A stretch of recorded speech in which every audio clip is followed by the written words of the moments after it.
Hola chicos, bueno, prendan sus cámaras como habíamos quedado la clase pasada, si no, no hay clase hoy, ¿cierto? Ya habíamos quedado en eso.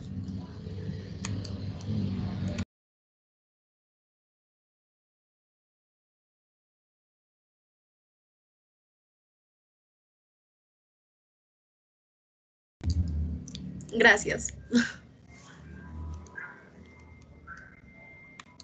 Listo.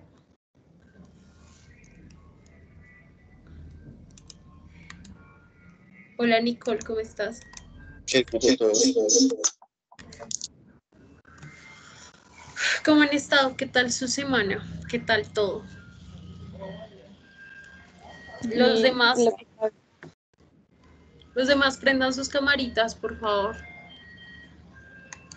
Bueno, vamos a empezar, pero hoy antes que todo les traje dos preguntas, bueno, para que las piensen y las analicen. Las dos, una tiene que ver con lo que vimos hace 8 días y la otra es más o menos como para ver cómo vamos con ese tema, bueno. Entonces la voy a compartir.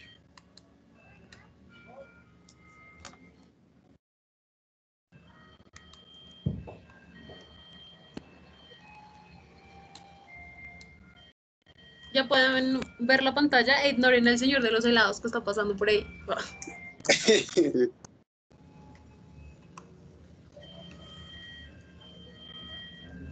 Listo, me avisan cuando puedan verla, bueno. Sí, ya. ¿Ya? Ay, porque se me trabó el computador.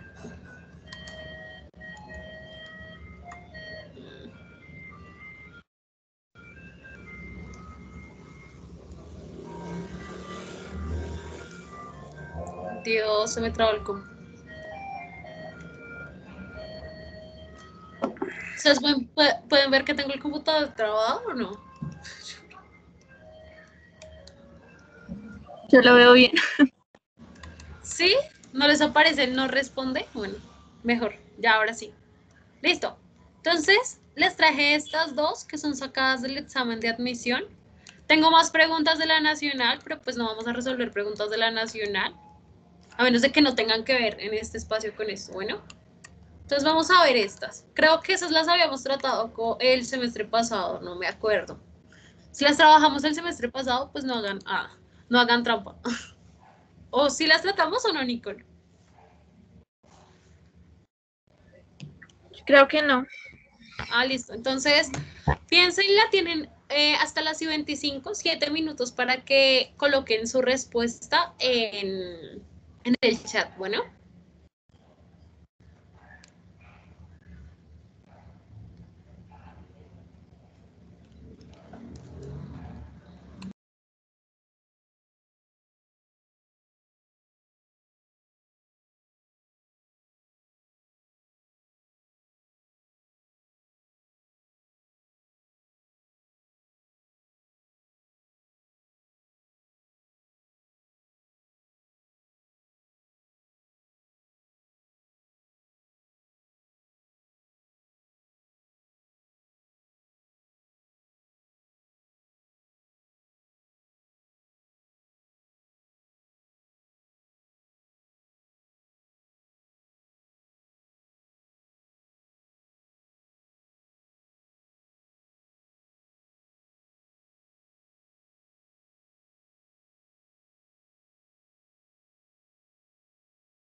¿Ya? ¿Cómo les pareció? ¿Ya pusieron sus respuestas? Porque no veo ninguna en el chat. Ya, yo ya. De ponerlo. Yo tampoco B y D, es que no puedo escribir en el chat. Listo. Entonces vamos a... ¿Quieren que más tiempo o la cortamos ahí y ya decimos la respuesta?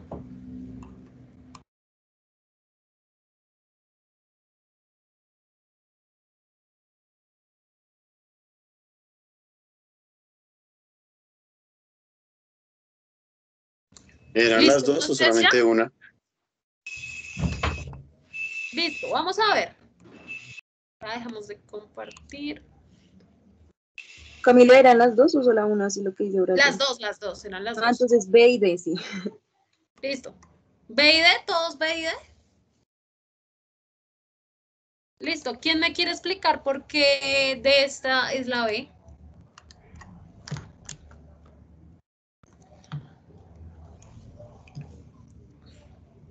¿Por qué esta sería la B? Ay.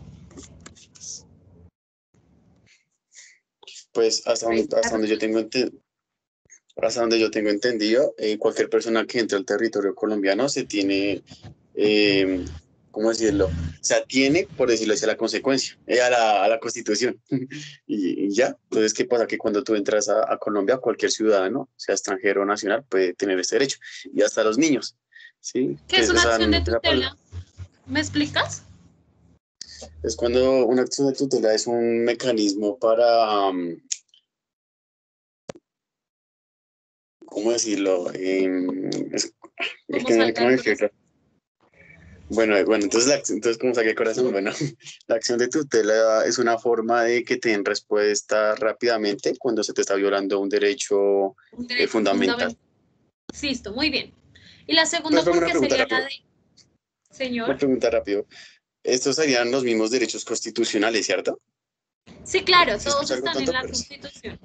Ay, Los derechos fundamentales los establece la Constitución y algunos los vimos la clase pasada. ¿Quién le quiere recordar a nuestro amigo cuáles son los derechos fundamentales que vimos la vez pasada?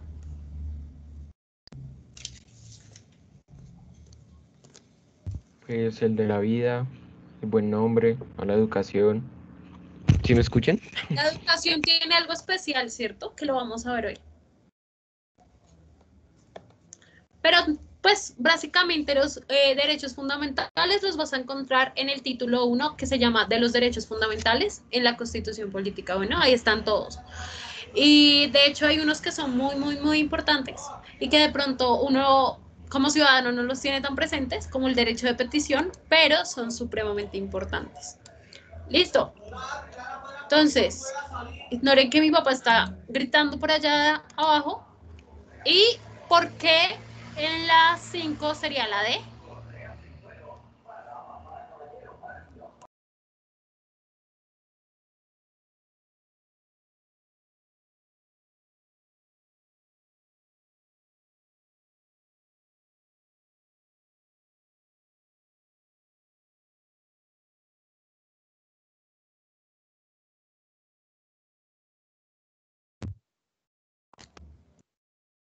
¿Por qué sería la D? Hola, ¿sí me escuchan? Sí, ya te escuchamos. Ah, bueno, pues yo lo tomé porque solamente los ciudadanos de un país pueden, pues sí, pueden como escoger, Ejercer el voto.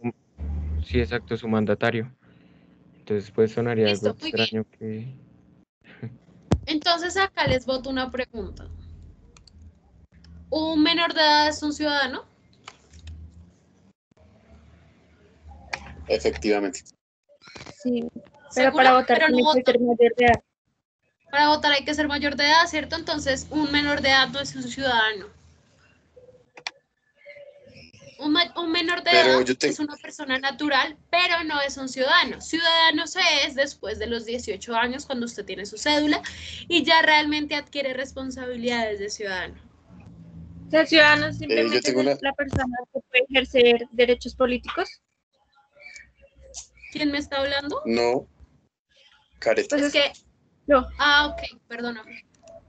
que estaba ¿Me preguntándote que puedes? para ser ciudadano, o sea, el hecho de ser ciudadano es la persona que puede tener derechos políticos, o sea, como el de voto y eso. Efectivamente, que puede, digamos, estar como tan inmiscuido en este mundo de la política que conocemos. Es muy diferente ciudadano a la ciudadanía, porque todos estamos inmiscuidos en el mundo de la ciudadanía, pero no todos somos ciudadanos. ¿Por qué? Pues porque la ciudadanía se le otorga un documento que a usted le dice usted es ciudadano colombiano.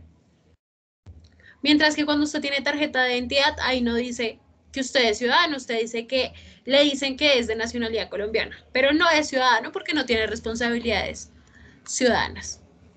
Sin embargo, hace parte de este mundo que es la ciudadanía, es decir, que se tiene que apegar a las reglas y normas que ya están establecidas como tal. Brian, estás levantando la mano. Efectivamente. Pues bueno, yo me he leído, voy por la segunda vez que me voy a leer la Constitución y mi pregunta es la siguiente. Según los manuales de convivencia de colegios, se tiene que acoger a ciertas reglas de la Constitución, ¿cierto? Pero digamos, en nuestro colegio nosotros votamos por nuestros representantes, contralor, personero y bueno, se me olvida el otro nombre que hay. Bueno, creo que hay como que un puesto más alto que esos dos. Entonces, pues, o sea, nosotros como, bueno, yo ya soy mayor de edad, pero digamos los menores de edad también podrían votar, ¿no? En su colegio. Pero no es lo mismo. Lo que pasa en las instituciones Efectivamente. es que digamos que se intenta tener un acercamiento a la democracia, que es como una manera micro. Cuando yo digo que no son ciudadanos es porque realmente no pueden votar ante la ley y tienen voz, pero no tienen voto. Lo que hablábamos que días. Pues ellos pueden hablar y pueden expresarse, pero no tienen votos para tomar decisiones, porque precisamente no son ciudadanos todavía. Pueden tener ejercicios de acercamiento a todo el modelo de la democracia, porque ni siquiera puedes llamarse modelo de ciudadanía, todo acercarse un poquito a lo que es la democracia por medio de los casos que tú me dices cuando uno está en el colegio y vota y demás. Incluso ahí se ven también dinámicas corruptas con los personeros que prometen muchas cosas también. Pero El que promete la es un piscina. acercamiento, una piscina, pero venden una piscina y un montón de cosas. Pero más o menos se intenta hacer el ejercicio para que los niños aprendan lo que es la ciudadanía y cómo se ejercería la ciudadanía. Entonces son ejercicios de acercamiento, sin embargo, pues no es un ejercicio legitimado. Listo, te escucho Sarger 12, 13, 28, esos nombres que se ponen ustedes.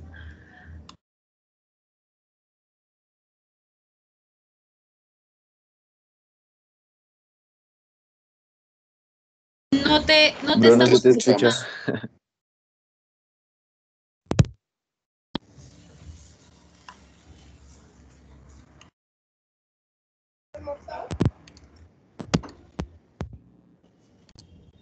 Ay,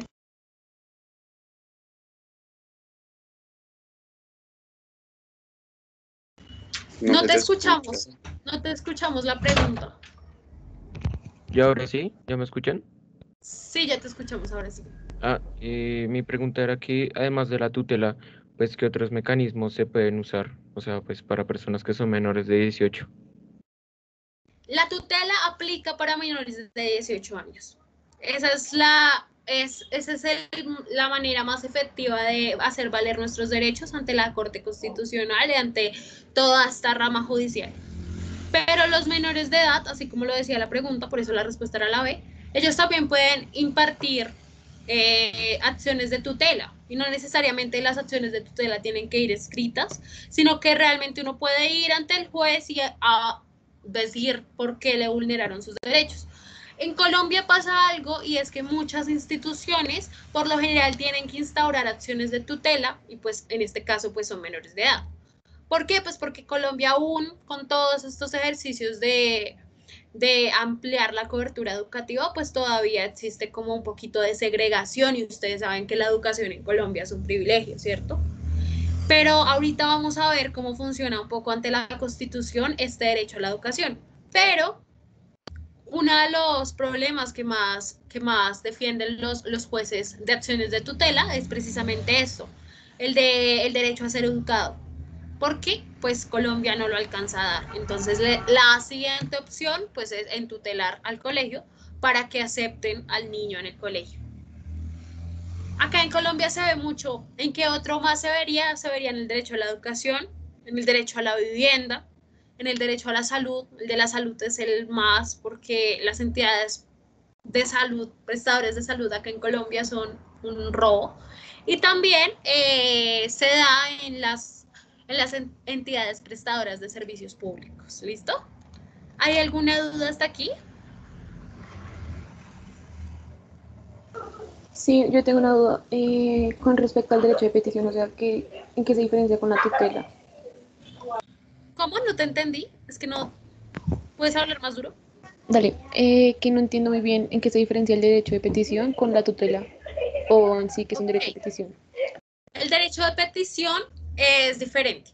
El derecho de petición es un derecho fundamental. Espérenme, ya les digo en qué artículo está. Pero lo que trata el derecho de petición, un derecho de petición es el que tú no le pasas pues puede ser cuando tú necesitas alguna información de alguna entidad pública o necesitas aclarar algo ante una entidad tal vez pública o tal vez privada, digamos, un caso muy común acá en Colombia es el de cuando a ti te pasan a data crédito porque no pagaste cierto crédito y aún si ya pagaste, la entidad no te ha bajado de data crédito. Entonces tú pasas un derecho de petición para que ellos te bajen de ahí, o sea, te quiten de data crédito porque eso pues daña tu crédito bancario. Y tú pasas el derecho de petición. La entidad, por ser derecho de petición, tiene que responderte en 15 días hábiles. 15 días hábiles, es decir, no cuentan los fines de semana ni festivos. 15 días hábiles, de lunes a viernes. ¿Qué pasa con el derecho de petición? ¿En qué se diferencia, digamos, a una carta de solicitud? Es que las cartas de solicitud puede o no puede la entidad responderlo, no importa, da igual. Pero un derecho de petición por constitución tienen que responderlo. Entonces, existe este reclamo, digamos, este derecho de petición de reclamo de que la entidad tiene que hacerme algo. Yo les colocaba el ejemplo de lo que había pasado con mi papá, ¿cierto? De la multa que él tuvo y pues nunca se la bajaron y al final tocó entutelarlos. Ese es un derecho fundamental. Ese es derecho de petición, pues digamos que de reclamo.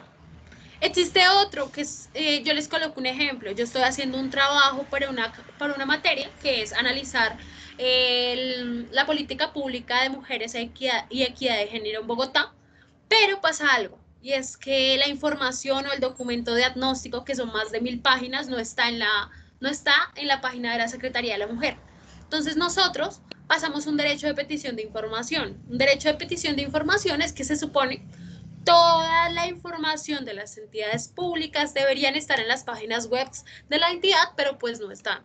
Entonces nosotros pasamos un derecho de petición de información, llevamos 10 días esperando la respuesta, si ya la otra semana no nos contestan, pues nos toca levantar una acción de tutela. Pero ese es otro derecho de petición diferente al de reclamo, porque nosotros no estamos reclamando nada, a nosotros no nos pasó nada, pero la información debería ser pública. Y eso es una violación también con nuestros derechos como consumidores y también como ciudadanos. Entonces, por eso pasamos una acción de tutela. También existe un derecho de petición, perdón. También existe otro derecho de petición, que es un derecho de petición como para aclaración. O sea, para que a ti te aclaren por qué te están haciendo este proceso. Entonces, qué sé yo, me sacaron una multa, pero yo nunca me enteré. O sea, a mí nunca me informaron absolutamente nada. Entonces yo paso un derecho de petición para que me digan qué fue lo que pasó, para que me aclaren esta situación que es tan engorrosa. El derecho de petición precisamente se hace porque antes las entidades públicas o privadas, no importa, se hacían las locas con la información que uno les pedía o a veces nunca uno iba a ver y tenía un montón de multas y un montón de impuestos a pagar y uno no tenía ni puta idea de por qué. Entonces ellos nunca le aclaraban y se hacían los locos. Al igual que nunca daban información de absolutamente nada de lo que pasaba en la entidad, entonces ahí también había mecanismos de corrupción y había mecanismos de cositas que pasan por debajo de cuerda y que la ciudadanía nunca se entera.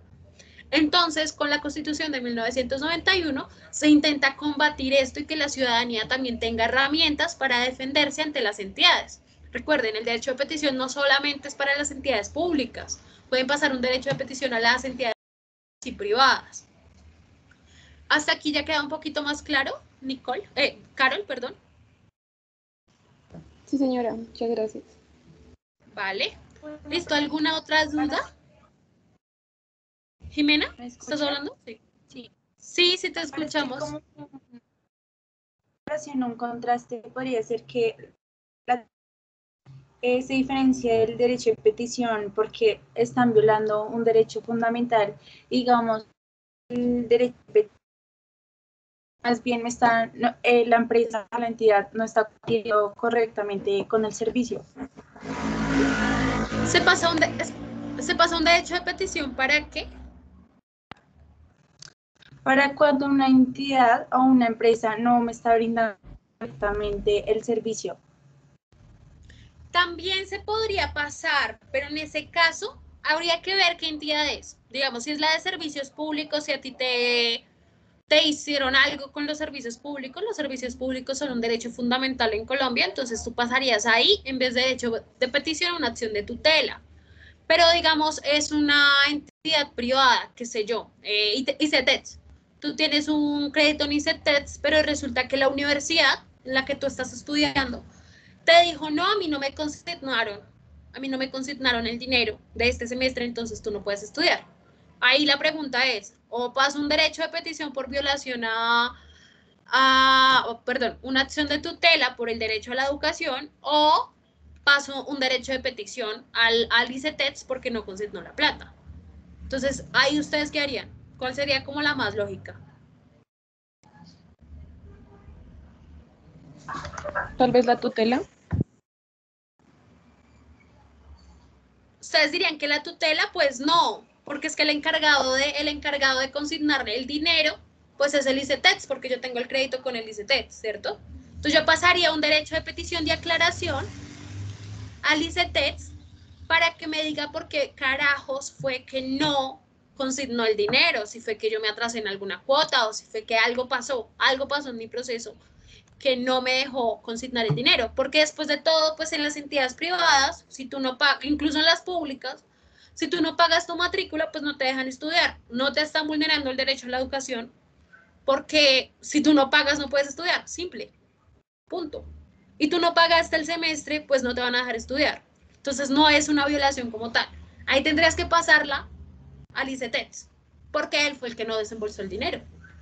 Entonces es más que todo como diferenciar en qué casos aplica. Yo siempre lo coloco como cuando una entidad te viola algo, pasa un derecho de petición.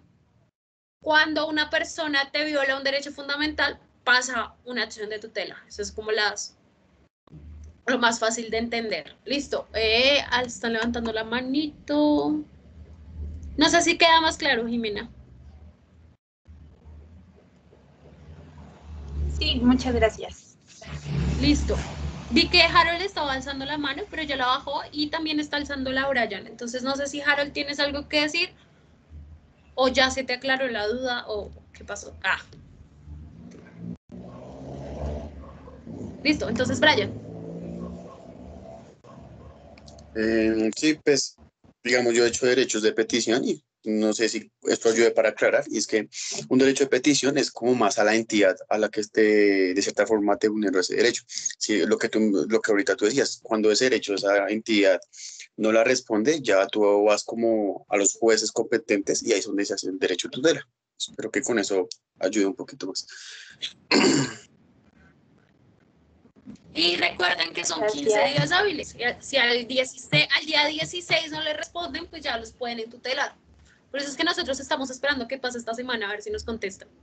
Bueno, y algo que hay que aclarar, muy, muy importante, es que el juez de la República que acepte esta acción de tutela no le va a decir, le va a decir o obligar a la entidad que conteste. Punto. Tiene que contestar. No le va a decir, no va a estar a favor tuyo a la hora de hacer el reclamo, no va a fungir de absolutamente nada. Solo le va a ordenar a la institución que conteste, ya. No va a estar ni a favor ni en contra tuya. Solamente va a decir que conteste.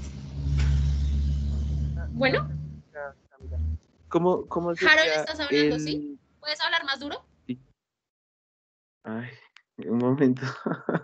Un momento. Vale, no importa. Eh, ¿Cómo sería el conducto regular para en esos casos? O sea, si a mí no me responden en los 15 días hábiles que tienen. Ya en el 16 sería en tutelar.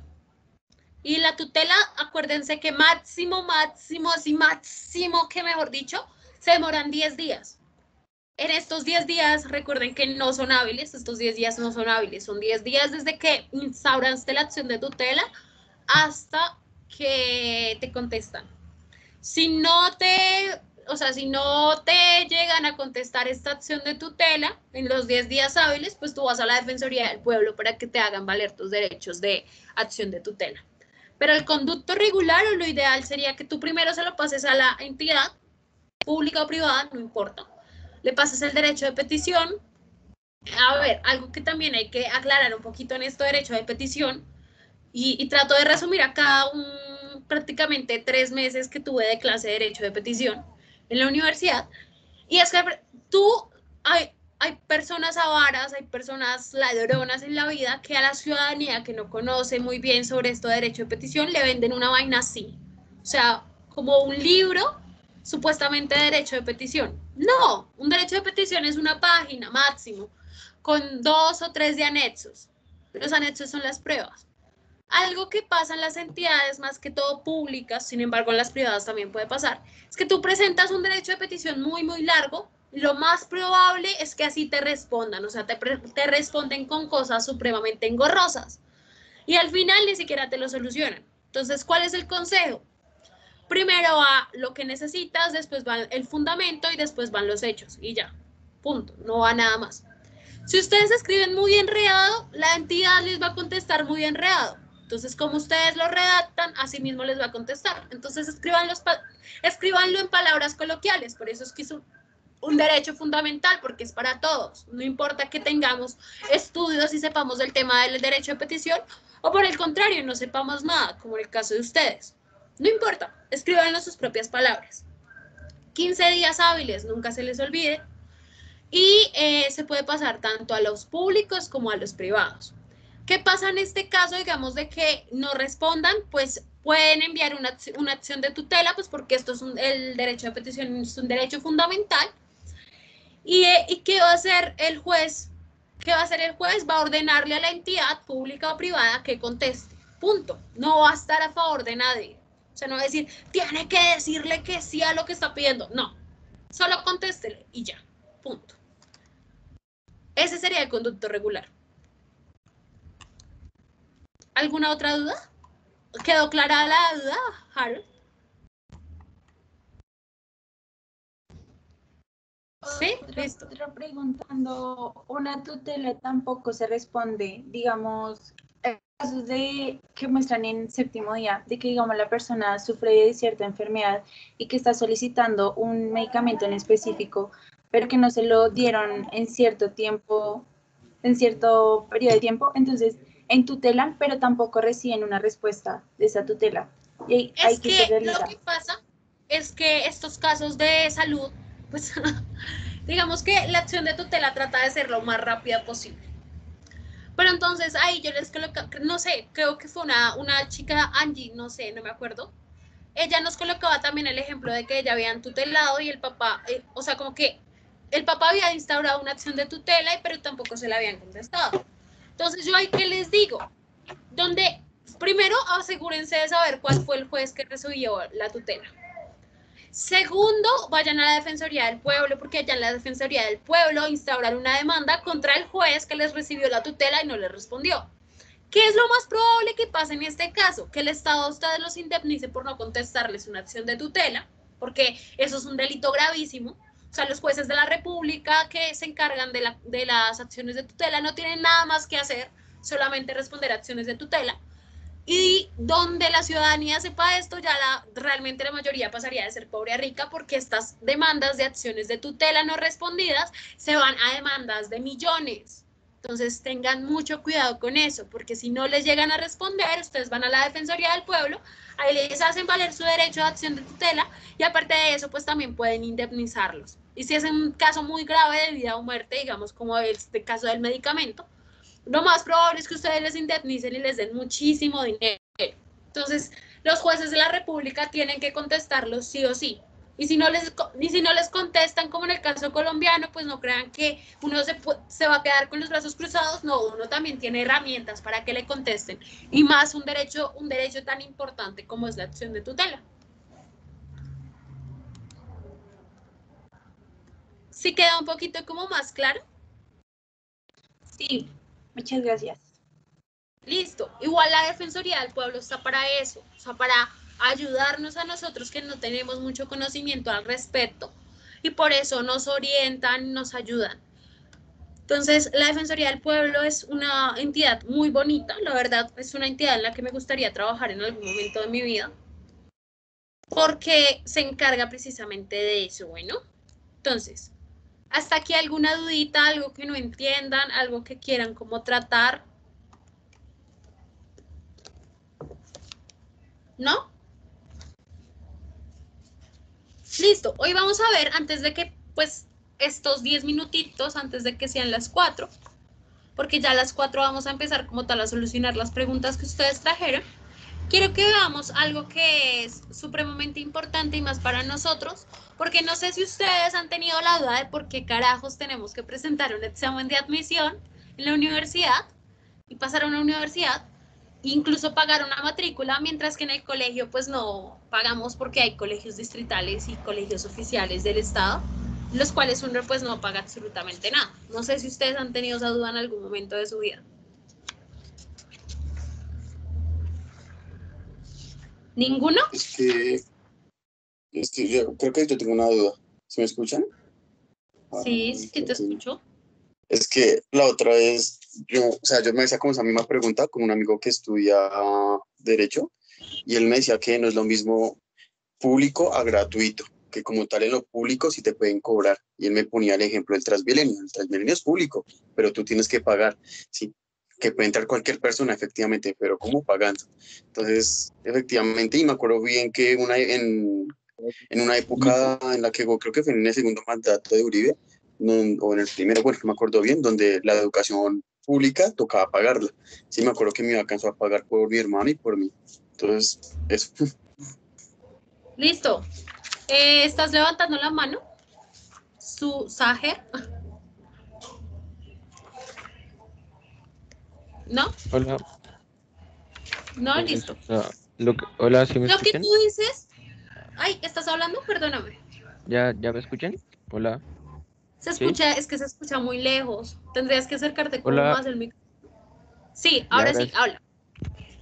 Pues, o sea, lo que yo tengo entendido es que, por ejemplo, en el caso de Transmilenio, la entidad como tal es una entidad privada, ¿no? Pero sí, yo también me hice esa pregunta de por qué uno tenía que pagar, pues, para entrar a una universidad pública, ¿no? Pero creo que eso es también por parte de ingresos. O sea, pues, unas para generar ingresos, pero también tenía como esa duda de que, pues, ahí en ese punto, el Estado o el gobierno, ¿para qué serviría? Si se supone que esos también velan por la educación, ¿no? Listo. Entonces ya tenemos como acercamientos. Entonces acá está la premisa que nos dice Brian, de que público no es igual a gratuito. Y es muy bien planteado, la verdad, lo público no es igual a lo gratuito. Debería ser igual, pero no lo es, por lo menos en un contexto neoliberal. Entonces, ¿qué pasa con la educación en Colombia? La educación en Colombia, es que se me perdió, tenía el artículo acá listico, pero entonces voy a buscarlo en internet mientras les explico un poquito cómo...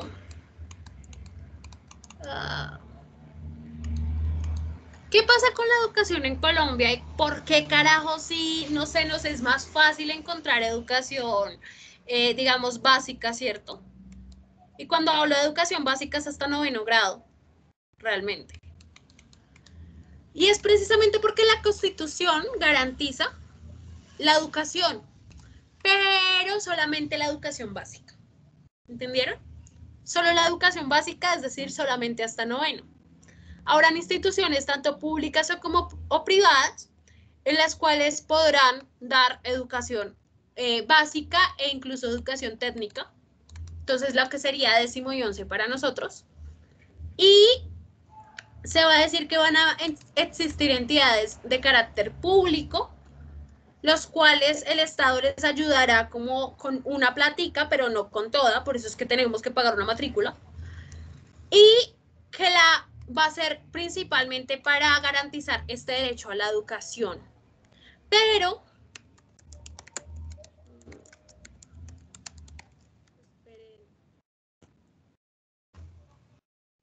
listo, ya la encontré. Listo.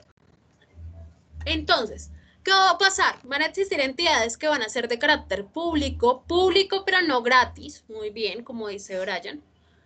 ¿Qué va a hacer? El Estado les va a dar cierto dinero, les va a destinar cierta plata para que ellos funcionen, pero esa plata que les va a destinar no va a ser suficiente. Y pues en la universidad se supone que la universidad es de todos. Entonces, ¿qué vamos a hacer? Vamos a empezar a caracterizar las personas que allí entran por la cantidad de salarios mínimos que ellos tienen al año. Entonces, si yo tengo más de, digamos, lo normal es que usted en 12 meses tenga 12 salarios mínimos. Pero hay personas que tienen mucho más de 12 salarios mínimos, ¿cierto? A veces tienen 2 o 3 o muchísimos porque ganan una cantidad de plata impresionante. Entonces, ¿qué va a hacer? En las entidades se establece como un monto según la cantidad de salarios mínimos que tú tengas al año, es lo que vas a pagar. Se coge un equivalente, a veces es el 5% del total de lo que ganaste el año y demás, pero no vamos a entrar en cosas de presupuesto público. Eso es lo que pasa con la educación superior. No va a ser gratis, sin embargo, sí va a ser pública en algunas entidades. La pueden dar los públicos y la pueden dar los privados. ¿Qué nos va a diferenciar en ambos? Que en lo público los va a ayudar el Estado. O sea, el Estado les va a dar cierta plática para que ellos funcionen. En lo privado, pues el privado va a responder por él mismo, porque se supone que es privado y tiene la capacidad. Entonces, hasta acá vamos a leer lo que dice el artículo que nos habla de educación. Bueno, entonces, ¿quién lo quiere leer? Acá estoy compartiendo.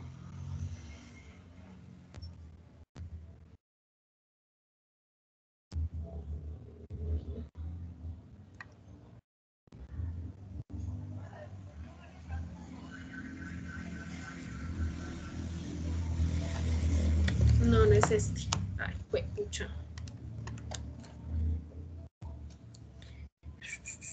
No, no es ese el artículo, Dios. Estoy tratando de acordarme de cuál es el artículo. Lo tenía listo para esta clase y se me olvidó. Pero bueno, el caso es que mientras yo lo sigo buscando, ya ahora sí ya lo encontré. Es el artículo 67. Entonces, buscan el artículo 67 de su Constitución y alguien que lo quiera leer, por favor.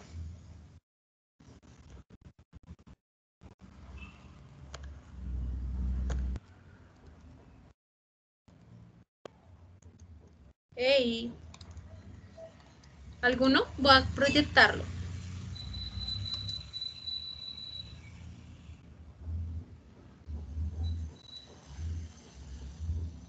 Listo, acá está por si alguno no tiene la Constitución a la mano.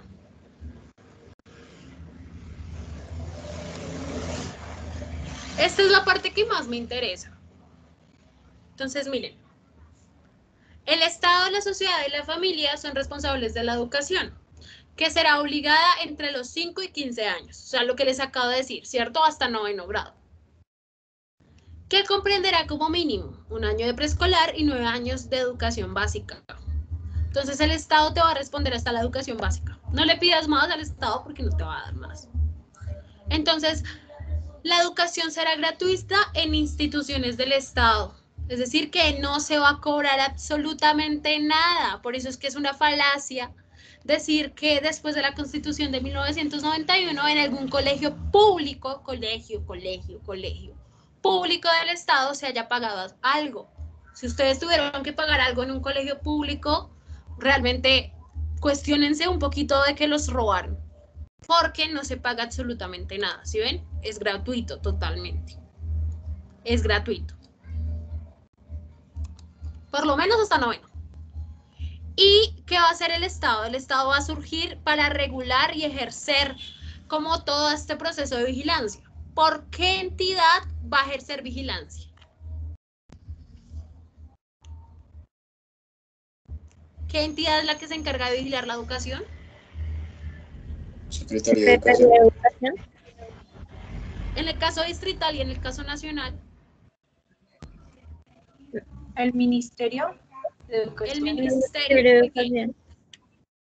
Digamos que la Secretaría de Educación no se va a encargar tanto de vigilar los colegios, pues más o menos los del distrito, no los de orden nacional, pero la Secretaría de Educación se va a encargar de hacer planes, programas y proyectos para el distrito o para el municipio en el que esté. Por eso es que todos los municipios tienen Secretaría de Educación. Pero ellos se encargan más de hacer planes. Los que vigilan como tal, los que están pendientes de que todas las instituciones funcionen de la mejor manera, pues es el Ministerio de Educación. Por eso es que cuando se va a abrir un nuevo colegio, tiene que estar abierto ante el Ministerio de Educación. ¿Listo? Entonces, ¿qué hemos venido diciendo hasta hoy? ¿O qué hemos aprendido hoy?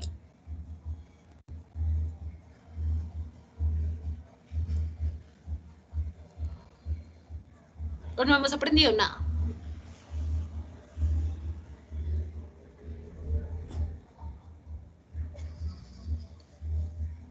Tras de que todos apagaron sus cámaras, solo Brian y Saher la tienen prendida. Oye, una pregunta, Señor, pero por ejemplo, esas personas que viven en... acércate más al micrófono, por favor. Y ahora sí, Sí, ya, eh, dime. pero por ejemplo, estas personas que viven en zonas vulnerables, como en Antioquia y así, y que se les vulnera pues ese derecho, pues hay Se les que... vulnera el derecho a la educación, porque allá la educación no llega. Y por lo general hay una escuelita chiquitica, a la cual hay como un salón y en una fila están los de quinto, otra los de sexto, otras los de séptimo y los otros los de octavo. Pues realmente eso es una de las grandes falacias y que todavía que tenemos acá en Colombia. Y es que la educación está centralizada. ¿Qué es estar centralizado? Pues que están en las ciudades más grandes. Por lo general tú vas a encontrar colegios en las ciudades más grandes, pero no en los pueblos pequeños. Eso se ha intentado combatir, pero en medio de un conflicto armado como el que tenemos, pues no se ha podido lograr. Efectivamente nos violan ese derecho, pero vaya usted hable con un campesino a ver si conoce sus mecanismos de derecho, de defensa de derechos. Porque no lo sabe y tampoco le interesa saberlos, porque igual el Estado allá no llega. Porque hay partes que aunque hacen parte del territorio nacional, no hacen parte como tal del Estado porque no se ven reconocidos contra el Estado. Ese es uno de los grandes errores que hemos tenido en Colombia, no solo en Colombia, en diferentes partes del mundo realmente. Y una cosa es que uno haga parte de un territorio y otra cosa que haga parte de ese Estado. Entonces vamos a ver que a veces las fuerzas militares, llámense legítimas o ilegítimas, no importa, pero son las que vienen a adquirir ese rol de Estado. Entonces, eso es un fenómeno social y político y económico también, y cultural incluso, que ha sido estudiado por muchos politólogos, es interesante el tema. Pero sí, lo que tú dices, no se garantiza este derecho.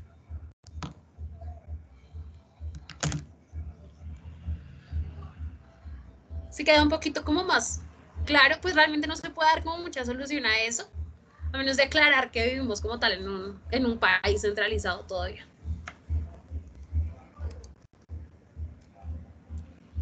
¿Alguna otra duda?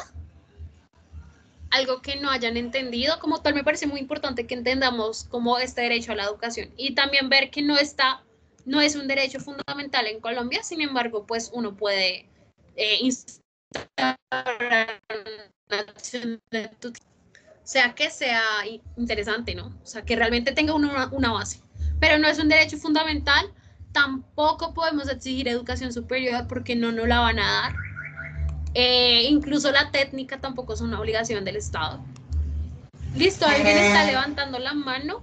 Es María. María, ¿qué nos quieres decir? Hola, ¿me escuchas ahí?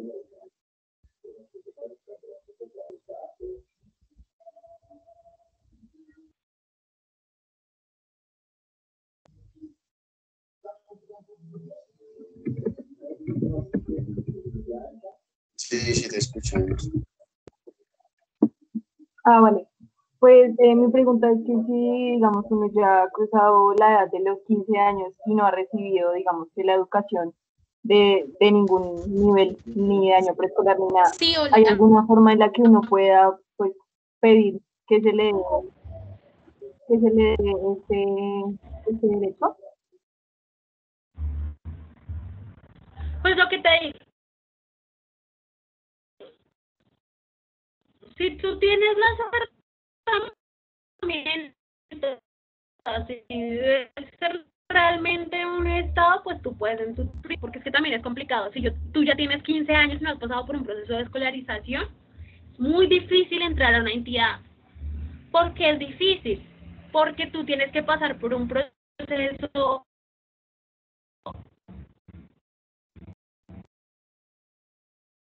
prácticamente empezar de otra calidad de vida distinta.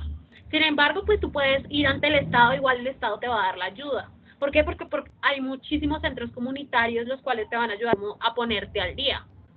Pero de ahí a que tú logres entrar a una entidad, a un colegio como tal, y tutelar un colegio porque no te da el derecho a la educación, es muy difícil, es muy difícil por lo que te digo, porque tú ya tienes que empezar prácticamente de cero.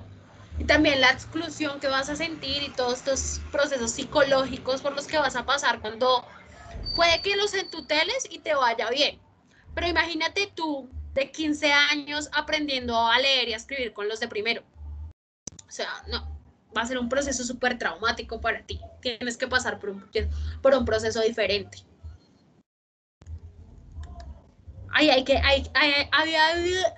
Ahí habría que mirar. ¿Porque conoces algún caso parecido? No, pues no así como tal de alguien que haya dicho que quiere estudiar de nuevo, pero sí hay, digamos, muchos miembros de mi familia antiguos que ellos no lograron como terminar, pero pues ya tienen una edad bastante avanzada. Entonces, digamos, en el momento en que ellos quisiesen como retomar, pues ahí les tocaría como dirigirse a alguna de las instituciones que tú te refieres. Pero mira que si ellos ya son adultos como tal, o sea, si ellos les gustaría como tal empezar como este proceso de alfabetización, incluso validación, el Estado también les brinda la oportunidad a ellos que ya son adultos de pasar por procesos educativos. Ahí sería que te acerques como tal a la Secretaría de Educación y veas todos los programas que hay, porque ya son diferentes los que aplican a los menores de edad a los que aplican a los mayores de edad. Entonces, hay muchísimas oportunidades, empezando porque Colombia hace como en 1999, ellos adoptaron la política de los objetivos del milenio. Y uno de los objetivos del milenio es acabar con el analfabetismo en Colombia. Entonces, por eso hay diferentes programas y proyectos para los adultos que quieren aprender a leer e incluso que quieren validar su colegio, porque pues aquí en Colombia más o menos en los 70s, 80s pues nadie sabía leer y teníamos una tasa de analfabetismo supremamente alta, como de un 90% prácticamente. Igual se ha venido bajando, pero todavía falta. Les coloco un caso personal y es que yo el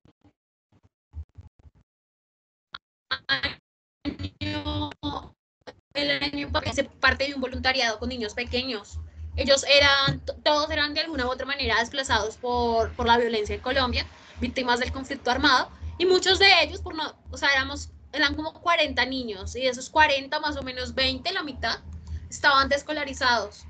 Y nos tocó a nosotros enseñarlos a leer para que no se quedaran atrasados, tratar de usar todos estos mecanismos para que ellos ingresaran a los colegios y demás. Pero siempre hay procesos comunitarios bonitos ¿para qué? Pues para aprender a leer, escribir y pues no quedarse como tal tan atrasado. Brian, estás levantando la mano. Sí, eso también, digamos, depende del colegio, ¿no? Porque por el segundo colegio que yo pasé, me acuerdo bien que había 3 jornadas, mañana, tarde y noche. Y lo que hacía el rector era dividir el presupuesto que mandaba Secretaría de Educación, cogía un pedazo de la mañana, otro pedazo de la tarde y lo metía como en un solo paquete, por decirlo así.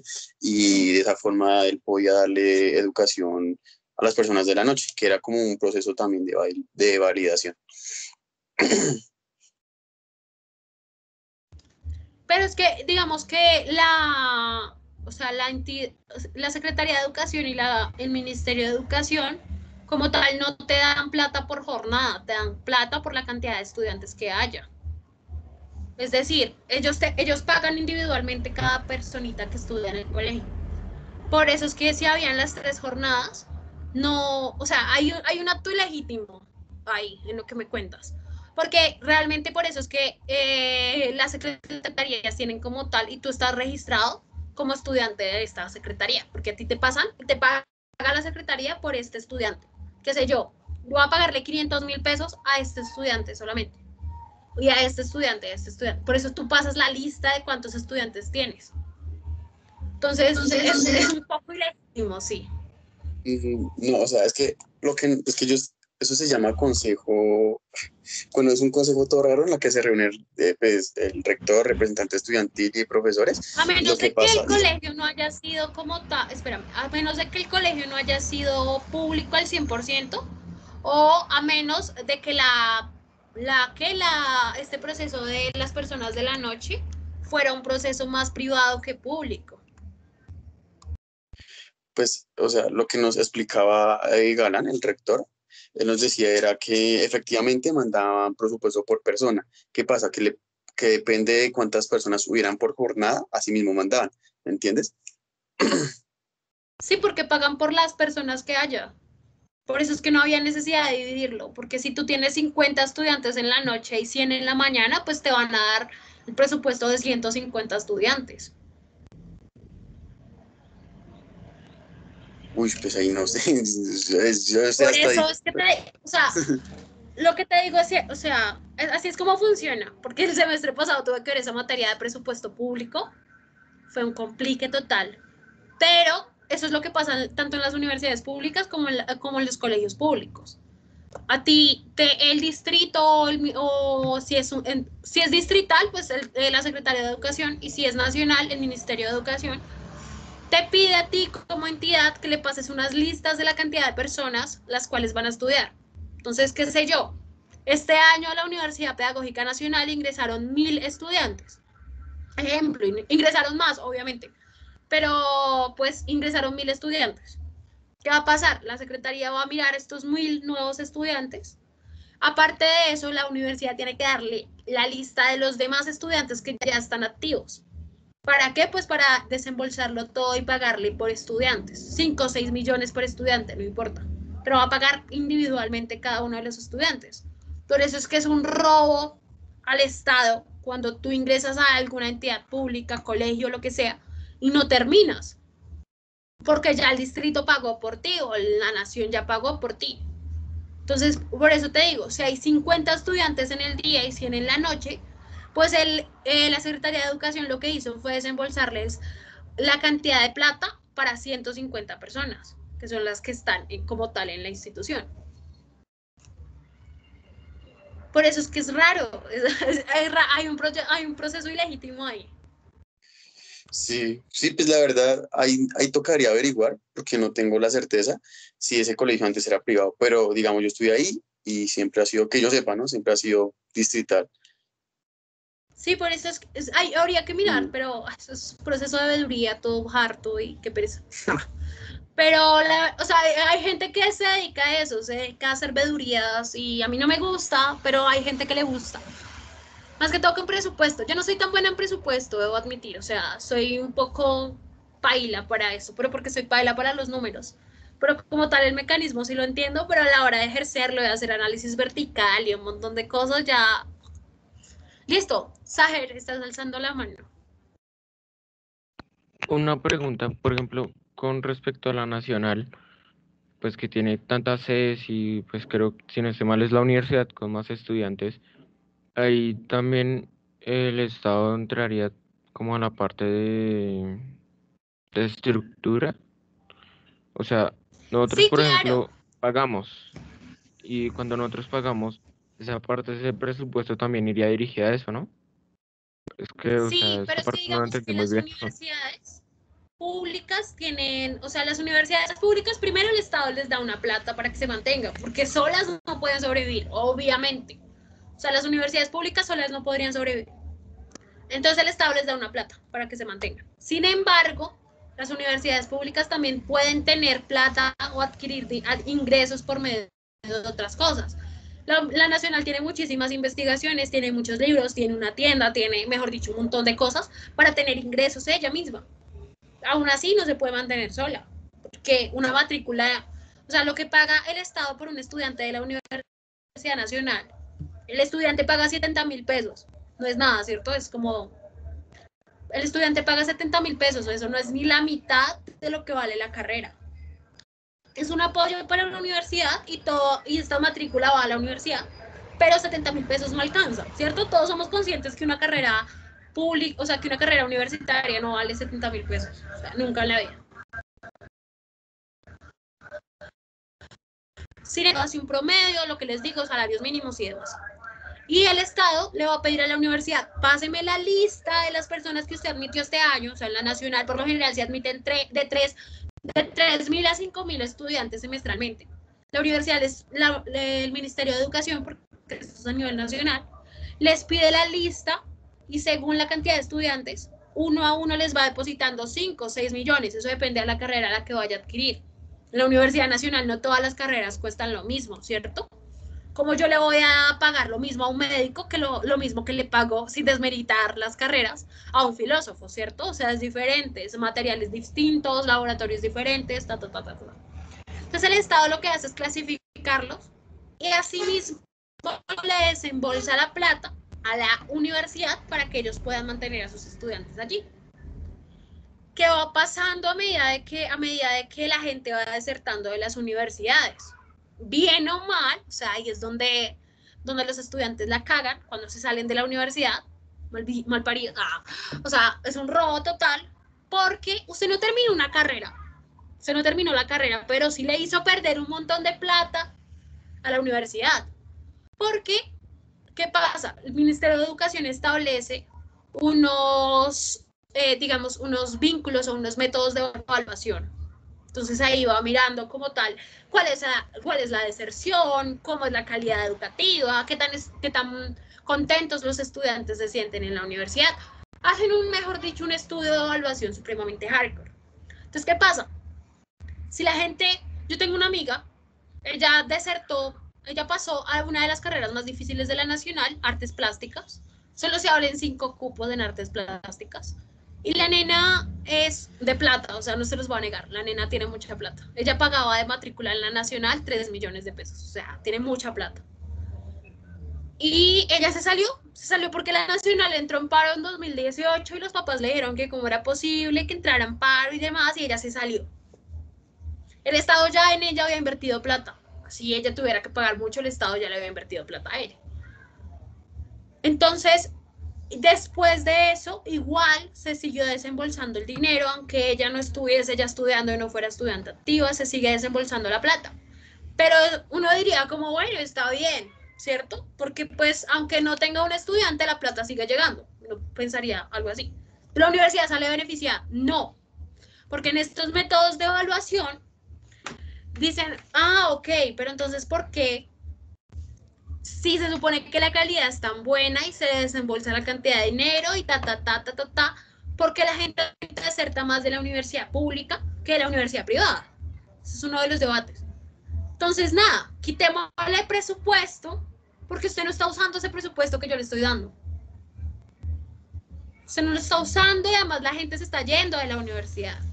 Entonces ahí van quitando presupuesto. Por eso es que es un delito, por eso es que debería realmente la gente que sale de la universidad meterse en un problema gravísimo.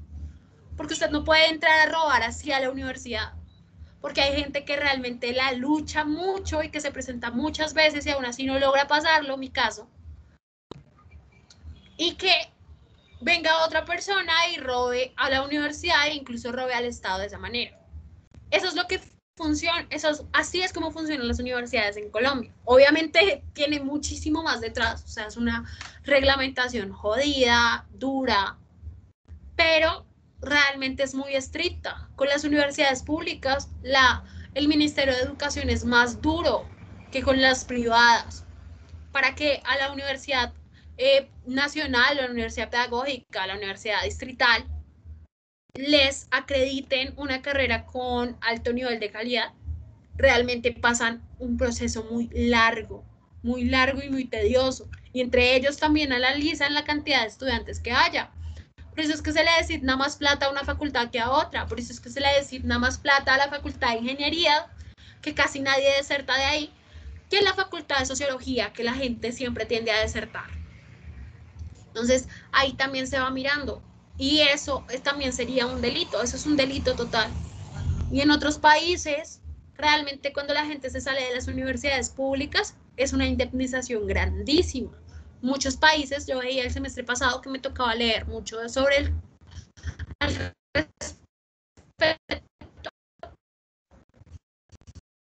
si tú te sales, como la Universidad de París, si tú te sales de ahí y no terminas tu carrera, tú tienes que pagar toda la carrera completa, o sea, todo lo que cursaste completo. Entonces, esa es una manera para que la gente no salga de la universidad, pero acá en Colombia realmente es una falta de respeto eso. Entró a una carrera y no me gustó, entonces me voy para una universidad privada, o sea, ¿qué es eso? Gente que se la lucha realmente y aún así no logra pasar. Y después intentan ingresar, que es lo peor, ingresar de nuevo. Ella está intentando, pasando por un proceso de admisión para entrar ahorita. Y está estudiando en el externado, imagínense. Estudia en el externado. Pero bueno, son cuestiones personales realmente, perdón. Pero pues trato de también como abrirme un poco con ustedes para que se genere debate. ¿Alguna duda, algo que no entiendan? ¿Pasamos a las preguntas o quieren seguir hablando sobre este tema?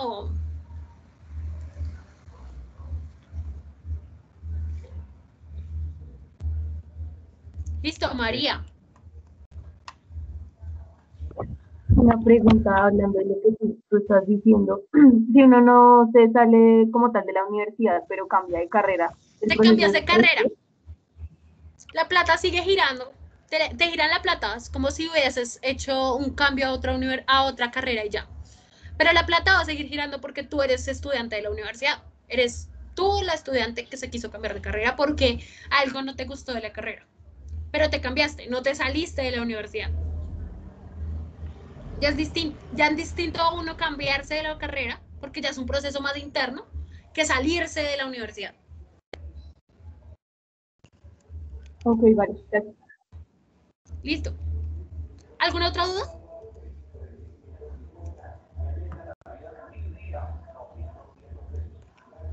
¿No? Listo.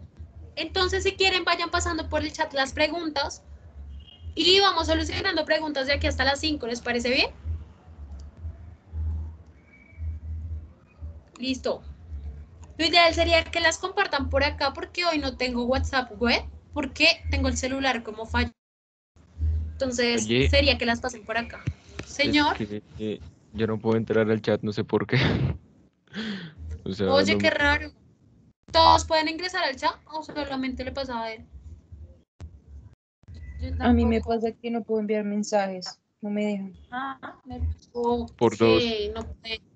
Creo que es porque, ¿saben por qué? Creo que es porque unos ingresaron con... ¿Quiénes ingresaron con el link que yo envié al... ¿Tú ingresaste con el link? ¿Con el link? O sea, tú no me diste tu correo electrónico.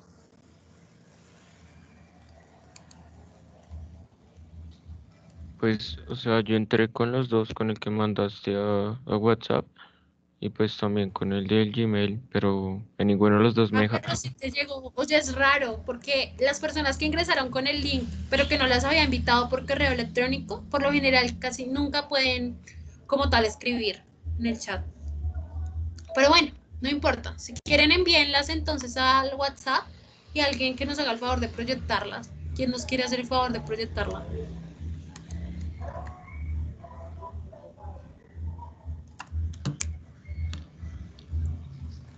Bueno, ya entro yo y la proyecto. Dios mío, ustedes sí. Listo. Envíenlas al WhatsApp.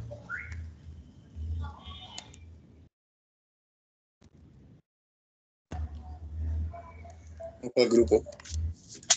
Al grupo de ciencias humanas. De ciencias sociales, perdón. Ciencias sociales. Ya te agrego. No, ciencias sociales no se llama. Se llama ciencias ciudadanas. Ay, yo no. ¿Me agregan, porfa?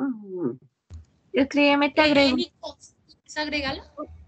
Sí, pero escríbeme porque creo que cambiaste de número. Sí, yo cambié de número. Espera, espera. ¿Cuándo hace el IFEX, muchachos? El 7, pero me mandan a la mierda. ¿Será que Muchachos, hay que buscar a Caridad? no, es decir que ustedes se van a conectar el próximo sábado 31 de octubre. Claro que yes. ¿Se conectan el sábado 31 de octubre? Pero entonces ahí sí nos conectamos más temprano porque lo más probable es que me vaya a festejar el 31 de octubre. Pero igual no nos va a dejar sin la clase, Dios mío, tenemos que seguir abarcando lo que más se pueda, ya que ustedes van a presentar el IFEX ahorita, güey.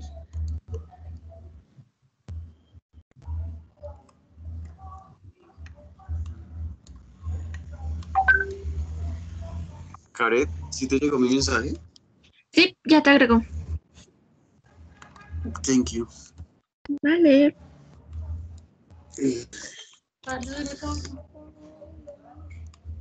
¿Dónde les tocó el examen? La mierda. Por 2 ¿Sí? en Bosa. Es la mierda. Ah, yo vivo en Bosa. ¿Me visitas? A mí me tocó entre Fontibón y Bosa y Puente Aranda. A mí me tocó en el centro. Cuando A mí me me tocó presentar el tocó, IFEX, me mandaron súper cerca. Ah, a mí me a tocó mí en me la mandaron a circunvalar. Kennedy. ¿Listo? ¿En ¿Ya dónde? se está viendo? Sí. No. Sí. Qué pena.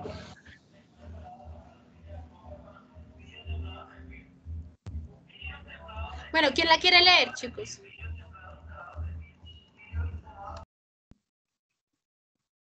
Yo estoy re ciego, entonces no puedo. Es que no alcanzo de la verdad. Es que estoy re ciego. A ver, yo la quiero leer.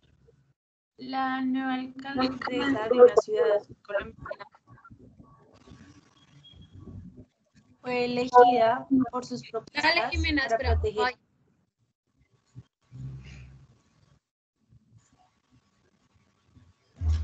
¿Ya se ve?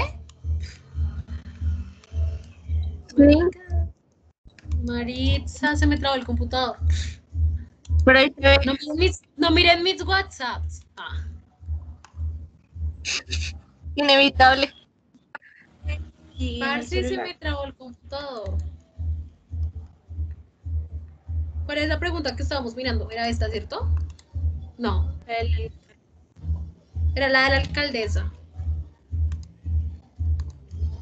Era esta. Listo, ahora sí.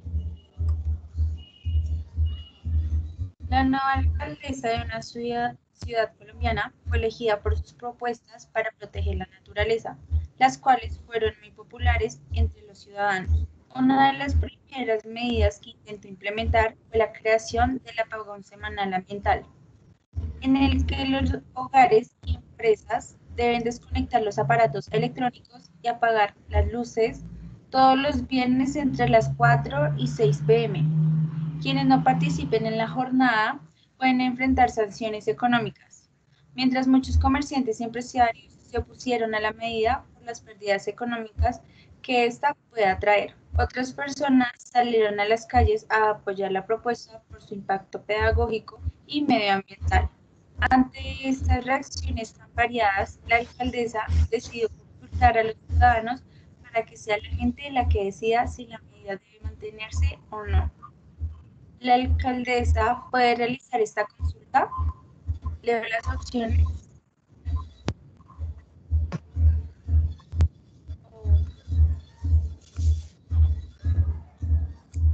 ¿Y las opciones? Bueno, esa yo voy a es- leer las opciones. La alcaldesa Vale. puede revisar esta. Creo que todos ya saben cuál es la respuesta, ¿cierto? Porque eso lo vimos la clase pasada.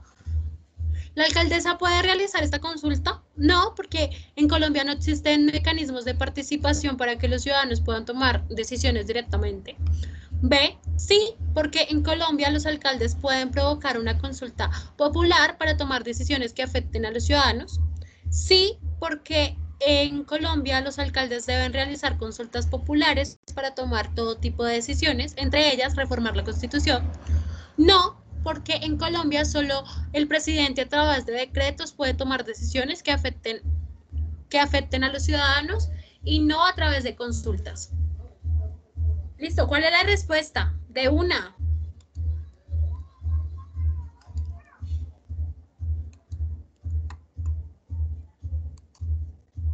De una que solo vimos la clase pasada, entonces ya debe estar, pero re. Creo que era la B. ¿Cuál? Déjenla en el chat. ¿La B? Porque es la B.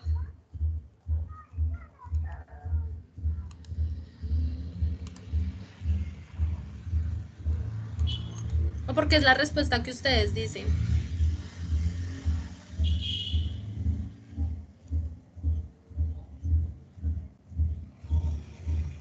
No sé, Brian y Nicole, ¿qué piensan? Porque, ay, por primero. Dale, Caro, dale. Ok. O bueno, la persona que hablar. Dale, Caro. Pues, primero porque sí puede tomar esa decisión de consultar, ¿sí? Entonces ya pues por eso se descartan ambas opciones de la no. Y pues obviamente, ella no puede reformar como tal la Constitución, entonces pues por eso. Listo, y además la consulta popular, pues, primero pues ya sabemos que sí se puede, porque pues se hizo una consulta popular, ¿cierto? Y por lo general se hacen consultas. Entonces, ¿qué tiene la consulta? ¿Cuál es el requisito para que la consulta se haga válida? Que al menos el 5% esté a favor o que vote. No. Sí, nada. No, ese era con el total de los sufragantes, ¿de acuerdan? ¿Cuánto es el porcentaje mínimo? 70% de sufragantes. 70% de los sufragantes que votaron en la última elección para que se haga legal una consulta popular. El que tú me estás diciendo, el del 5%, es para una iniciativa popular, una iniciativa particular. Entonces no nos confundamos ahí, bueno. Listo, pasamos a la siguiente, ¿sí? ¿O alguna duda de eso? Espera, ¿cuál era la respuesta? La B.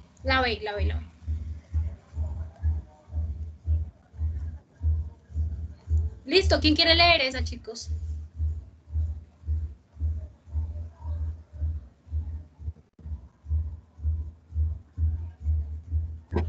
Yo la leo. Listo, dale. Una entidad del Estado que quiere contratar la reparación y construcción de los parques de una ciudad.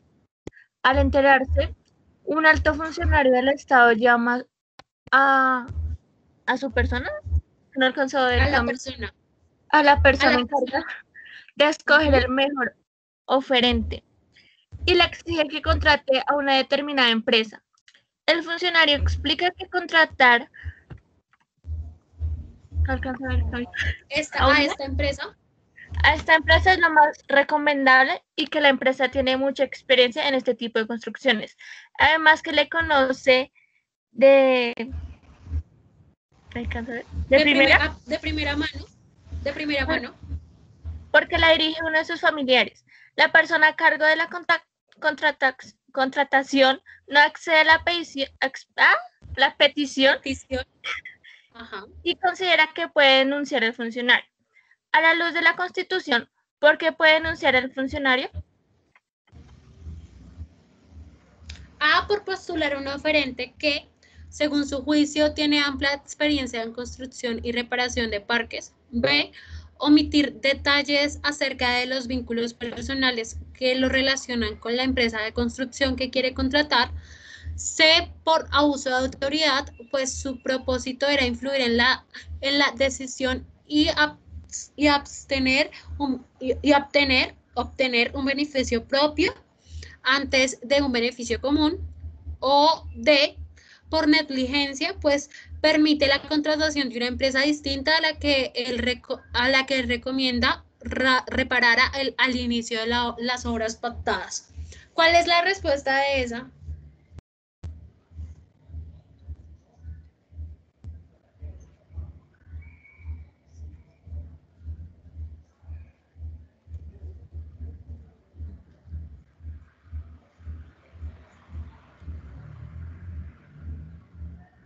La C.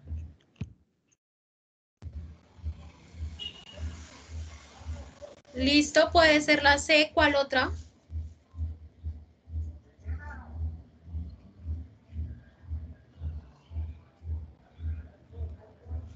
¿Cuál dicen ustedes? Sin que esté cebado. Puede ser la C, pero yo también estoy mirando otra. ¿Qué me convence Pues más? yo no leí el párrafo porque, y tampoco es que mi internet está algo malo, pero pues yo pondría la B, solamente con la pregunta. Y sé que es la B. ¿Sabes qué es la B? ¿Tú enviaste esta pregunta? Esperen, ¿ustedes tienen No, las señora. respuestas de esas preguntas? Otra vez. No, yo solamente envié una pregunta, pero no fue eso. Es que Listo, entonces tú dices que es la B y por acá nos dicen que puede ser la C. Ok, ¿quién me justifica? ¿Tú por qué crees que es la B?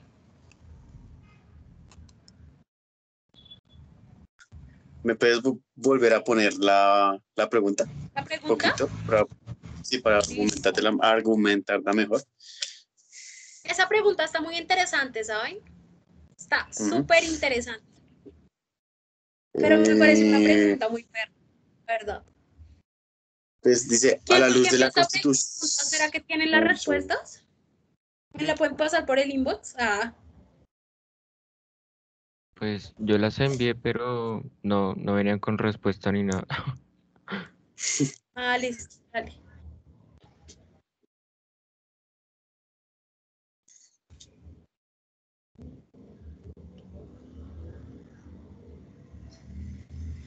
¿Ya? Ya se está viendo, ¿no? Sí, pues dice a la luz de la Constitución porque se puede denunciar al funcionario y pues tiene más relevancia porque ellos como tal, a la hora de la contratación, ellos no pueden tener ninguna relación alguna con las empresas las empresas que quieren contratar como tal, ¿sí? Y ya, por eso porque ahí estaría cometiendo un conflicto de interés, si no estoy mal. Porque ya que esas empresas pudieron haberle financiado la campaña o entre otras cosas, así como ser familiar o pertenecer a las mismas también. Listo. Esa pregunta me parece muy perra, en serio. Me parece que es muy lámpara que pregunten eso en el IFETS, la verdad. O sea, una pregunta muy hardcore. Yo sé la respuesta, estoy un 90% segura de la respuesta. Un 90% segura. O sea, no les garantizo un 100%, pero sí un 90%. ¿Ya saben toda la respuesta? Colóquenla en el chat.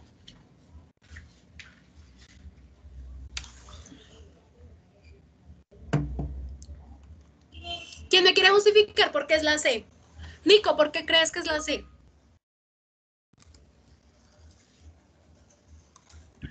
Pues por lo que decía Brian, o sea, de mi experiencia en el colegio decían que uno no podía hacer contratación con otras empresas de cualquier tipo si incluía relaciones familiares o personales. Entonces que tenía que ser completamente externo. Por eso pensé que podía hacer abuso de autoridad ya que le es un funcionario.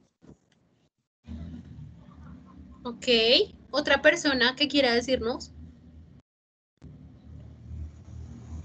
Pues, o sea, yo tomé la C porque ahí decía que, pues, al tener como esa relación y ese nexo familiar, ¿sí me escuchan? Sí, sí, te escuchamos. Ok, pues ahí se vería como ese beneficio propio, ¿no? Pues ya que son familia y todo, pues yo lo tomé, fue por eso. Yo Como también si lo la se tengo. decía familia. No, Lo- la se dice, por abuso de autoridad, pues su propósito era influir en la decisión y obtener un beneficio propio antes que un beneficio común.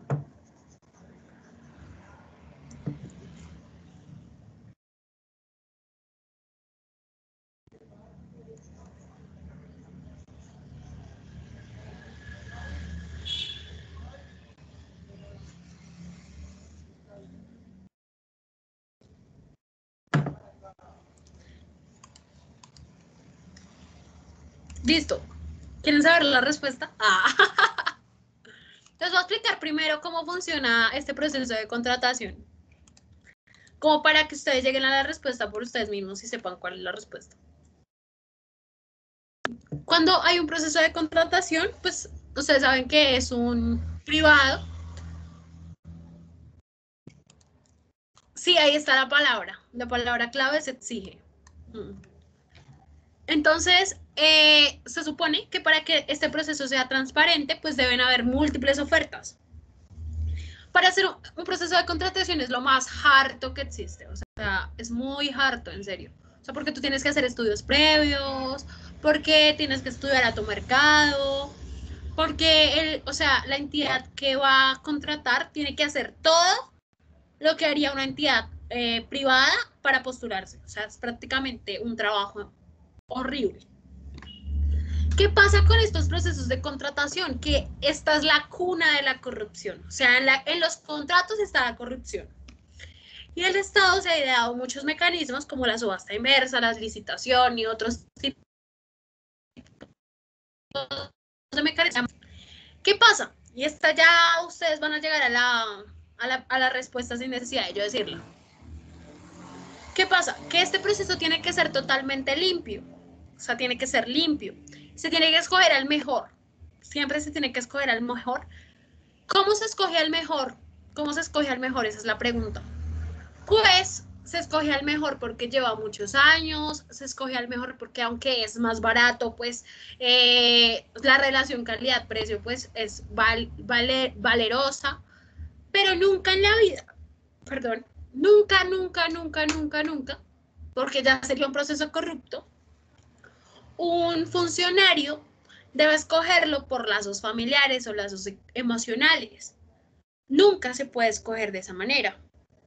Entonces, ¿ahí qué pasa? En este caso que nos proponen, que es muy común, o sea, si uno lo vea como, ay, no, es solamente una pregunta. No, realmente esto pasa mucho. Pasa mucho que muchos funcionarios públicos exigen a alguna entidad, pues, que contraten con X o Y. Entonces, para ello, la Constitución nos dice que no pueden, o sea, las personas que trabajan en la entidad no pueden proponer oferentes, es decir, que no pueden como tal decir, o esta entidad lo hace bien. No, todos para estar en la igualdad de condiciones, todos tienen que presentar su propuesta ante la entidad. Primera falla, que el man ya les exige, ¿cierto? Ya les exige que deben contratarlo. ¿Cuál sería la respuesta a esta pregunta? Estoy muy tentada de decir la C, la verdad.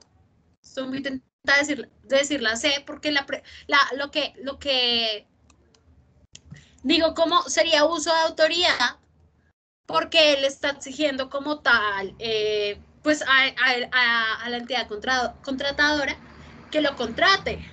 Pero entonces, ¿qué pasa? No es abuso de autoridad porque él realmente no ejerció su poder. O sea, si él realmente hubiera ejercido su poder, hubiera echado a alguien, hubiera hecho algo, algún mecanismo para contratarlo. O sea, sí, hubiese habido una dinámica de poderes. Para mí la respuesta es la A, pero sé que para el IFETS es la C. O sea, si me hago entender, digamos que veámoslo un poco más en dinámicas de poder.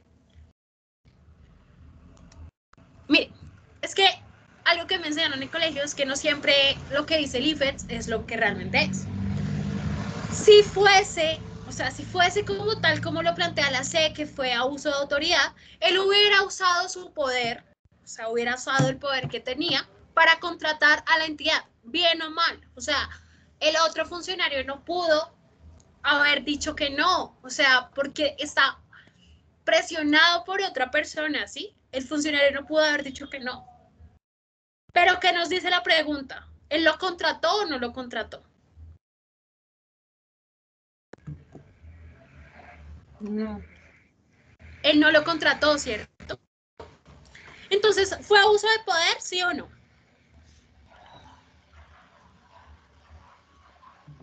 No.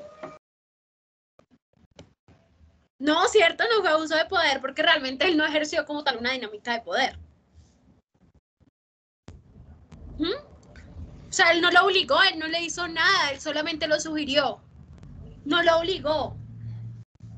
Entonces la dinámica de poder está ahí, digamos, inmersa porque es que para nadie es un secreto que hay personas que tienen más poder que otras, ¿cierto?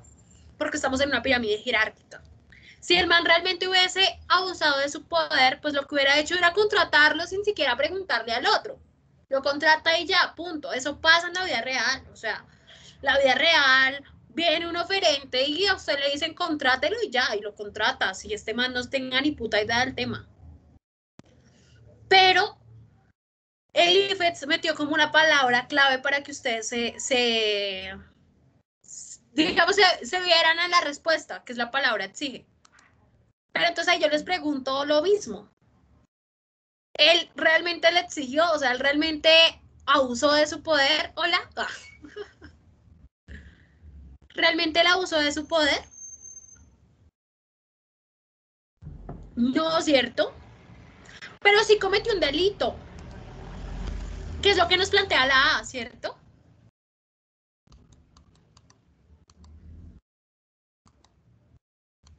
La A nos plantea lo siguiente. Ay. Por postular a un oferente que, según su juicio, tiene amplia experiencia en construcción y reparación de parques. Entonces, que el tipo lo sugirió, lo postuló, o sea, eso ya es un delito, porque uno no puede postular a nadie. El privado se postula solo. Va a tener ahí juicios de valor en absoluto. Usted tiene que juzgar la propuesta que el oferente le traiga. Pero usted no puede como tal sugerir algo y decir, ay, no, es que él es bueno. No, usted evalúa la postura en la que él le trajo. ¿Sí me hago entender? Entonces, todos saben muy bien por qué la respuesta es la A, ¿cierto? Pero para el IFETS estoy segura que es la C. El razonamiento que ustedes tuvieron es el mismo que les pide el IFETS.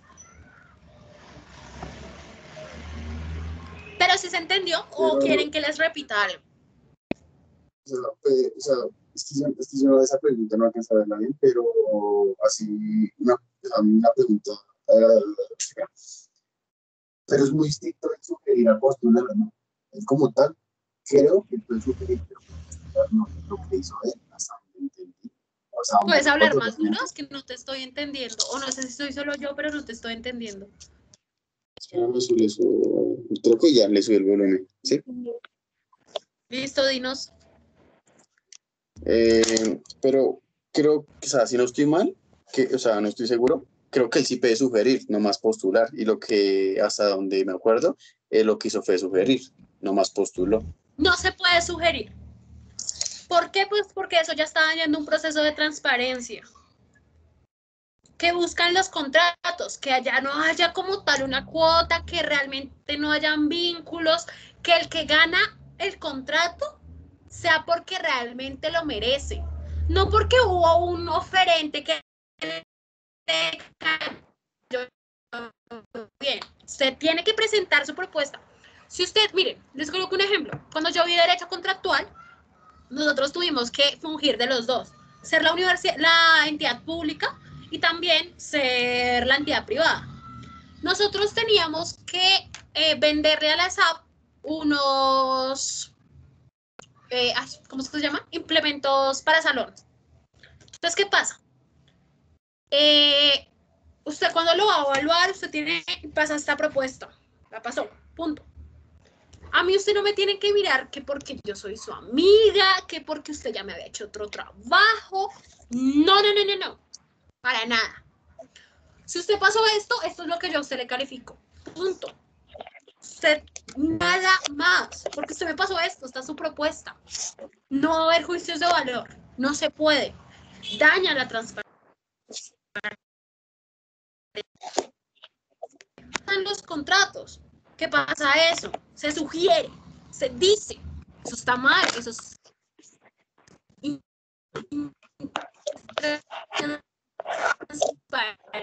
porque la gente se gana los contratos sin saber. Entonces, no se puede sugerir, no debe haber absolutamente nada que se ve de un contrato. Se tiene que calificar la propuesta tal y como la trajo. Si la trajo incompleta y le faltó una página, ay, pues qué cagada. Sí, la cagada. Será el mejor, pero le faltó algo. Punto. Ya no va. Y se trata a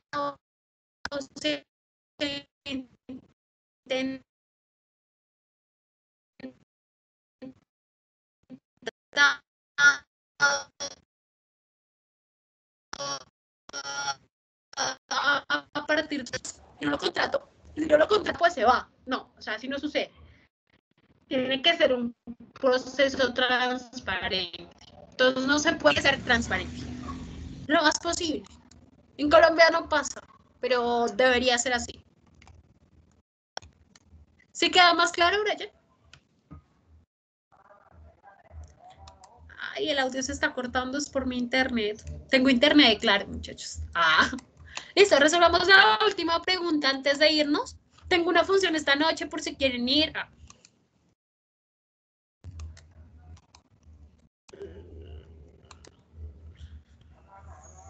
Listo, voy a compartirles la última pregunta, que es más de historia de Colombia que de ciencias ciudadanas, pero igual, pues, ahí vamos. ¿Les ha gustado la dinámica que hemos llevado o no?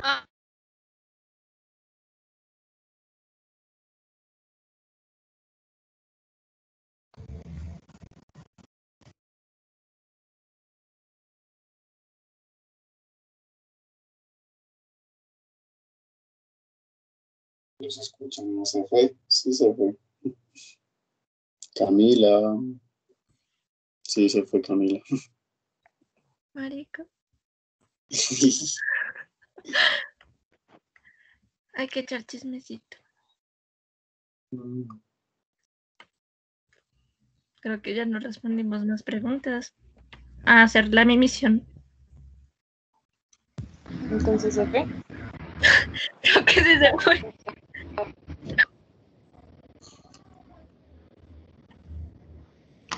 No, creo que volvió. ¿Aló? ¿Ya? ¿Me escuchan? ¿Aló? ¿Y ahora sí me escuchan? Sí. ¿Ven la pantalla? Sí, Pip. Súper pixelada. Listo. Ya. ¿Quién quiere leerla?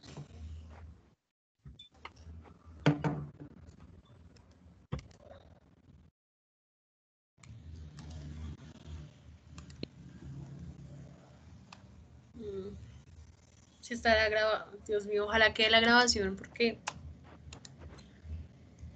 Listo. ¿Quién la quiere leer, chicos?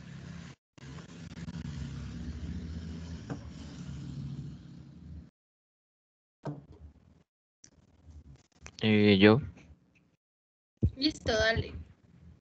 La Iglesia Católica, en los primeros años de la naciente República Colombiana, hacia comienzos del siglo XIX, tuvo una gran influencia. Las ideas de esa institución permeaban no solo la vida privada, sino también todas las instancias de la vida política, económica y social.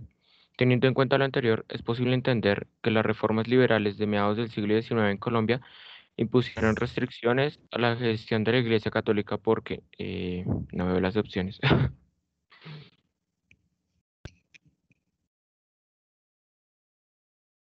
Hola.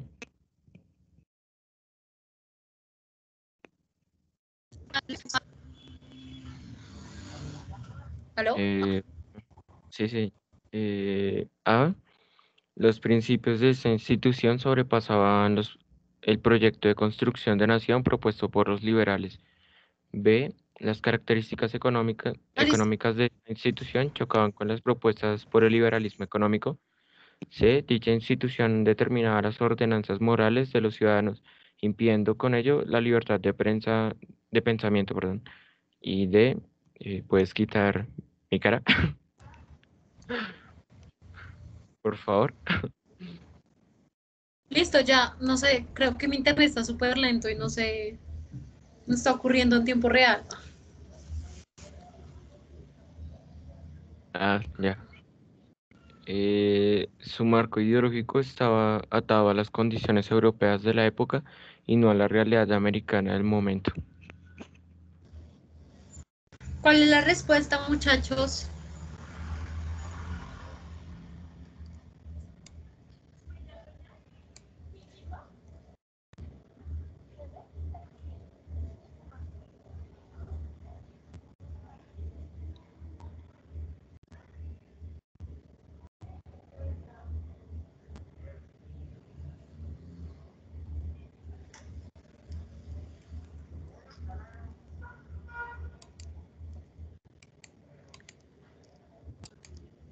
¿Cuál es la respuesta?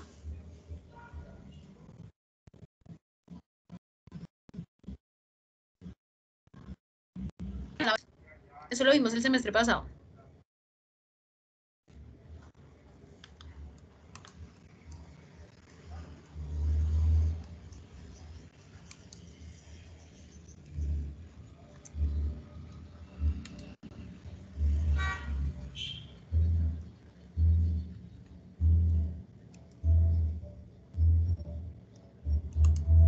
Amigos, ¿cuál es la respuesta? Déjenla en el chat.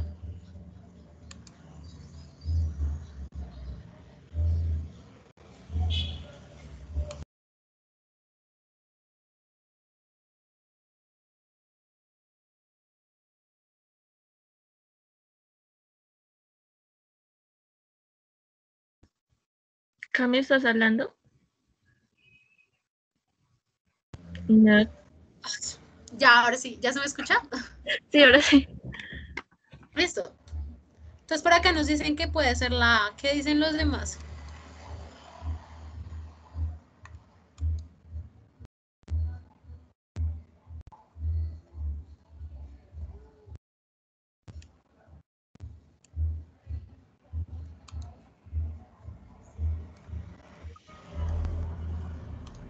Listo. Por acá también nos dicen que es la A. ¿Por qué es la A, chicas? Porque podría ser la A. Pues yo también me estaba guiando un poco por la C, pero me di cuenta que como tal en el texto nos dicen que la vida política, económica y social. Y yo pienso que la C pues es un poco más religiosa o también hasta social. Entonces la implica como todos esos factores. No sé.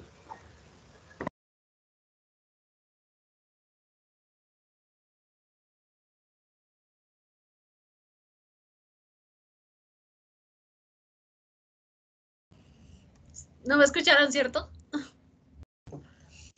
Les decía que como nos quedan 5 minutos, la respuesta sí es la A, efectivamente. Y no sé si ustedes se acuerdan los monitores del semestre pasado, igual eso lo vamos a ver. Si en algún momento llegamos a terminar este temario que está supremamente eterno, no sé, pero este semestre no me ha rendido para nada. Pero yo les digo que la única diferencia de los liberales a los conservadores es que unos iban a misa a las 7 de la mañana y los otros iban a las 12, ¿cierto?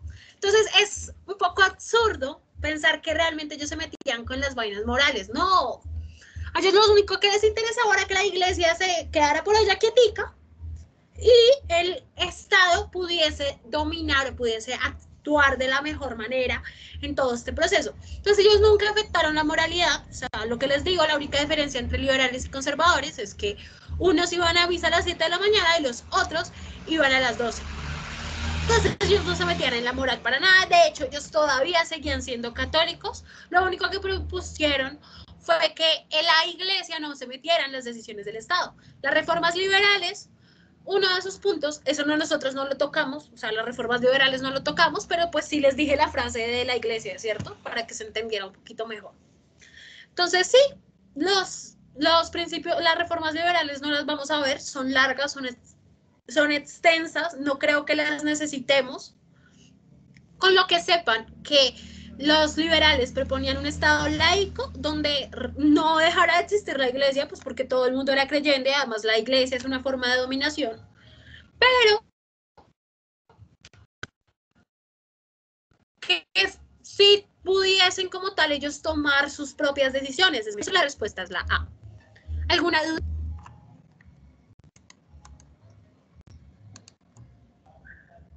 No.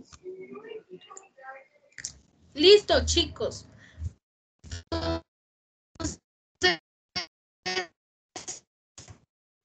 Casi nos conectamos de hoy en noche un poco más temprano. Si nos disfrazamos y hacemos una fiesta de disfraces virtual o algo así.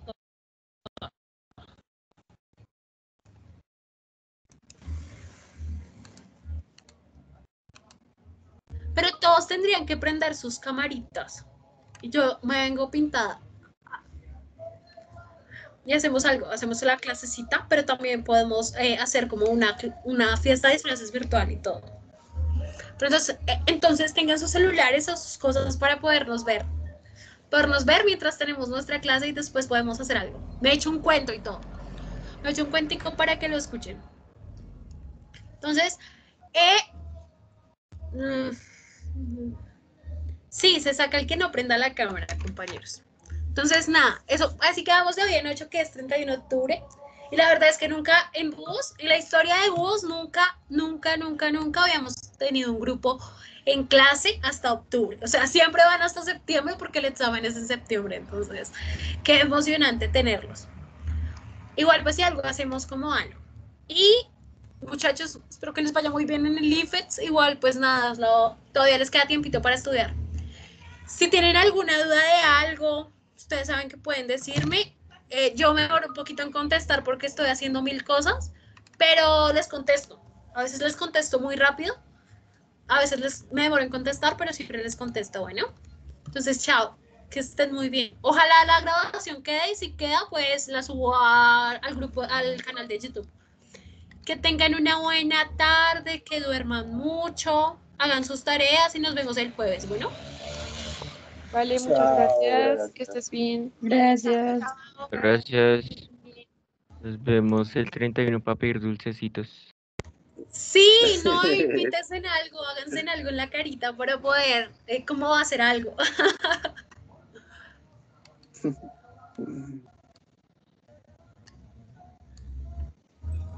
Chao, Cami, tan bonita tarde.